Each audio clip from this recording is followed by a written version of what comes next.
this is kind of how you broke into a creative industry, because creative industries have such a kind of fluid, like it's not as easy as I go to uni, I'd be an engineer, and then I get a job as an engineer. Yeah. It's like, where do I go from here? And Totally. I think it's almost like not 100%, but like 95 to 100% connections with who you know. Obviously what you can do is important, but if you've built connections, it's a great foundation for when you finish. Absolutely. And is that how you kind of broke the back? Yeah, so I was at one of these producing conferences volunteering, and then people are impressed by the fact that you're like, oh, you've flown yourself down from Queensland and you're here volunteering. You're hardworking. Yeah, they're like, wow, that's some initiative. Great. So I met these guys that gave me my first job as their assistant. It was on a big feature film that was going to be shot down in Melbourne, and I was super excited. Although looking back on it, it wasn't really a project that was aligned with the work I'm passionate about, what I want to do. But anyway, I was having a great time, was working really hard, and 3 months into that job, I actually got fired.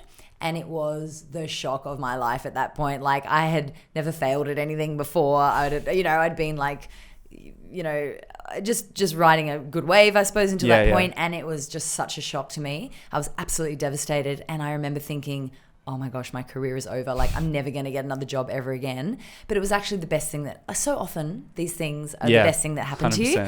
Right? Because I thought, well, bugger that. I'm really good.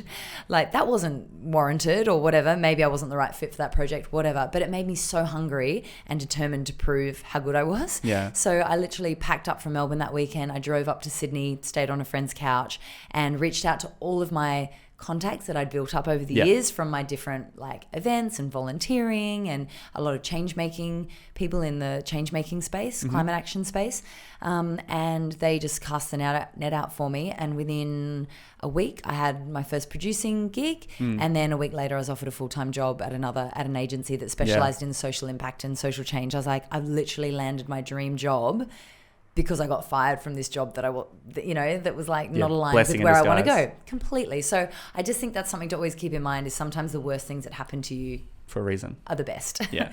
Yeah. It's a good mindset to have. Yeah. And almost every successful person seems to say that at some point something really bad happened to them, which was a catalyst. Not that that's really bad. Yeah. But like bad things happen, which can be a catalyst for you getting to where you are currently. Totally. And I think, the only given in life, right, is that there are going to be tough times that come up, whether it be a relationship breakdown, a financial breakdowns, a health issue, whatever it is. So it's really about building resilience, I think, in your body and your mind. So it's about how you deal with those things when they come along. Yeah. Because it's going to happen. Exactly. Unfortunately, it's going to happen to everyone.